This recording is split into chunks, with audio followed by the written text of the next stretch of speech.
So you saw these salaries and now you're thinking consulting sounds nice, but what is it really? Stick around because I'm breaking it all down in the next 5 minutes. Let's first start by covering what a consultant actually does. Now at its core, a consultant is a professional problem solver. Companies face endless amounts of problems, from profitability and growth to operations and strategy. When the company can't figure it out themselves, they'll hire a consultant to solve this problem for them. The consultants will gather all of the evidence, analyze it, and then guide the company towards the best solution. Now, there are different types of consulting depending on what the client needs and what the consulting firm offers. First is strategy consulting. These are people who focus on the big picture advice. They're just giving the company a roadmap to follow. Then there's management consulting. Their main focus is improving a company's structure, process, or teams. Then there's implementation consulting. These type of consultants actually get the task done. They don't just give the advice, they follow through on it. So they help with new tech rollouts or help with new training programs. Now that you know what a consultant actually does,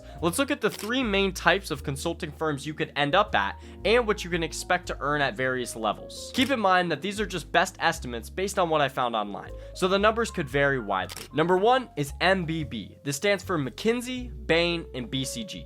Their main focus is high-level strategy consulting, so they're going to build roadmaps for very large corporations. Entry, you can look at making $100,000 to $115,000 annually. As a manager, that number jumps up to $200,000 to $250,000, and as a partner, you can expect to earn anywhere from $500,000 to $1 million. But if you're working at an MBB, expect long hours. You're going to put in the work, but it's going to be worth it in the long run. Now, the next consulting firm that you could wind up at is the Big Four. This is EY, Deloitte, PwC, and KPMG. These firms offer a broader mix of consulting, from tech implementation to general strategy. The salaries are a little bit lower, with entry making around $75,000 to $85,000 per year, managers making about $140,000 to $180,000 per year, and partners making around $300,000 to $800,000.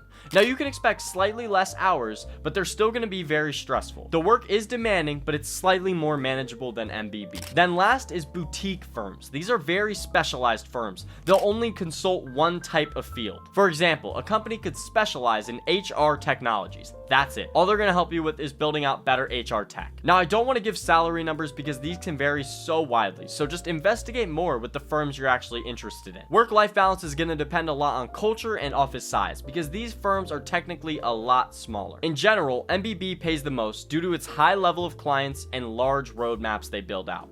But Big Four and boutique firms aren't far behind. Now, if you're still watching, I'm pretty sure you're serious about a future career in consulting. So next, I'm going to break down the essential skills and how you could break into consulting. But before we dive in, make sure to leave a like and subscribe. I cut through all the noise to only give you what actually works. Now, all the essential skills you need can be broken up into 3 main categories. Number 1, problem solving and critical thinking. Number 2, communication and storytelling. And number 3, your technical toolkit. Now let's start with problem solving. Consultants are hired for their main skill, which is problem solving. It's the number 1 skill all these firms are going to look for. You must build an analytical mindset so you're able to make data-driven decisions. You can't go off gut feelings or second guess yourself. And you have to be able to prioritize effectively to cut through all the noise to give the client what they actually need. Now, I know that sounds like a lot, but I'm going to give you a few ways you can actively build these skills. Number 1, run a case competition. Number 2, join your school's consulting club. Number 3, run practice interviews with friends. And number 4, read the Hack a Case book or something like Case in Point. This will help you get a better understanding of basic frameworks to solve business problems. Now, the next main skill is communication and storytelling because it's not enough to just solve problems. You need to be able to communicate them effectively and persuasively. Honestly, consultants spend a lot of their time just communicating with teams, with staff, with their clients. They're always talking about what they're working on. So you need to be able to speak clearly and concisely. There can be no fluff behind what you're saying. And you have to know your audience. A good consultant can tailor their message to land with whoever they're speaking with. So to become better at being concise, you can look at a business article or a case study. And after you're finished going through it, write a 3-sentence summary that encapsulates everything the client would need. And to improve your speech, just take a public speaking course or start presenting in your clubs. Now let's look at the last essential category.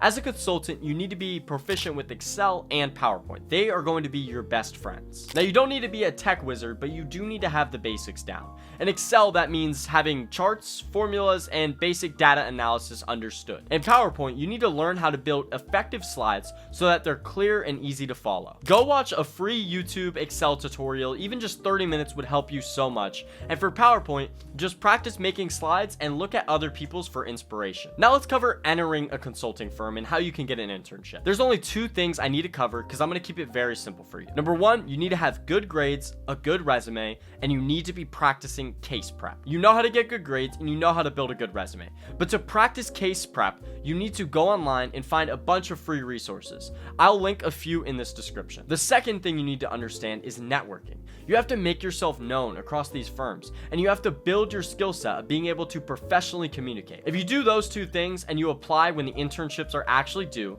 and you're attending events, there's no reason you can't break into one of the firms that I covered in this video. But keep in mind that consulting is a hyper-competitive field. The hours are long, the pay is great, but you're going to be competing against the top applicants from the entire country. The earlier you start preparing, the better. And honestly, you took the right first step by clicking on this video. Now, if you're about to start your case prep and you're looking for a way to boost your productivity and your workflows, go check out my last video. I broke up with Notion and got away from this digital planner. I got into a way more productive flow. Thanks for watching. Make sure to leave a like and subscribe, and comment if there's anything else in consulting you want me to cover.